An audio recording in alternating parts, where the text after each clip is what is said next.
Considering Man City have not been punished yet, why did Everton get punished for their FFP issues? Well, fundamentally, they broke the rules. Not only that, though, they did very openly break the rules.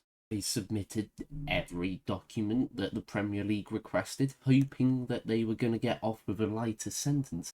Having lost roughly £327 million across 3 seasons, Everton found themselves in a tricky situation.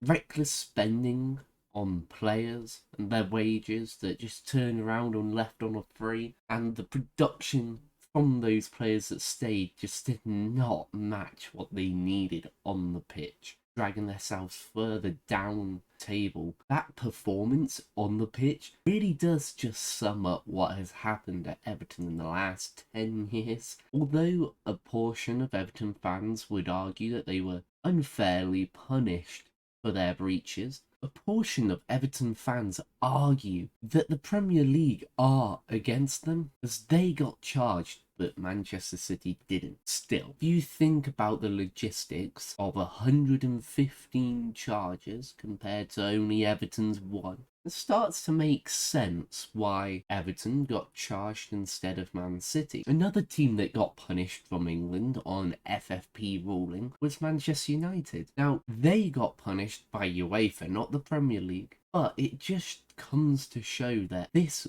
win at all costs mentality is not sustainable, and even the biggest clubs in the world still fall foul of this at times. That win at all costs mentality was how City was able to bridge that gap with the top teams from 2009 onwards, spending mind-boggling sums on players and their wages, trying to get the best talent in possible. But people are confusing their success with spending this stupid amount of money. Look at Chelsea, for example. They bought two midfielders worth 100 million each, yet they're still mid-table. Now, it's easy to say that City, with all their breaches and allegations, are the bad guys. It should be worth mentioning that no one else really got told to follow City's rise to the top. If you look, they have spent money elsewhere, not just on these transfers and the wages.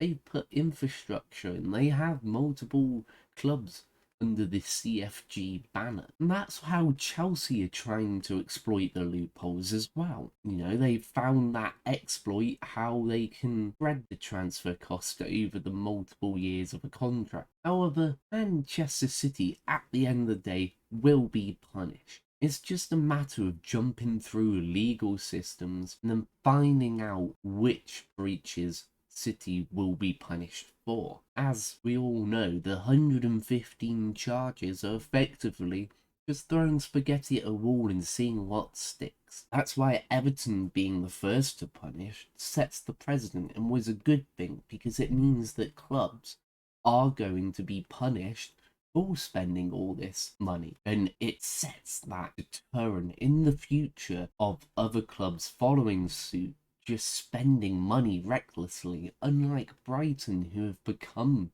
somewhat sustainable. Obviously, though, for a club like Everton, who have battled relegation for the last few years, it does come as a bit of a knife in the back from the league. That being said, Sean Dyche has played some beautiful football, having dragged Everton from relegation to mid-table and then points deduction, putting them straight back down. Everton have been playing very well ever since this deduction, giving them a bit more passion to play for. Hopefully they don't get dragged down by this FFP violation and they do get to stay in the Premier League.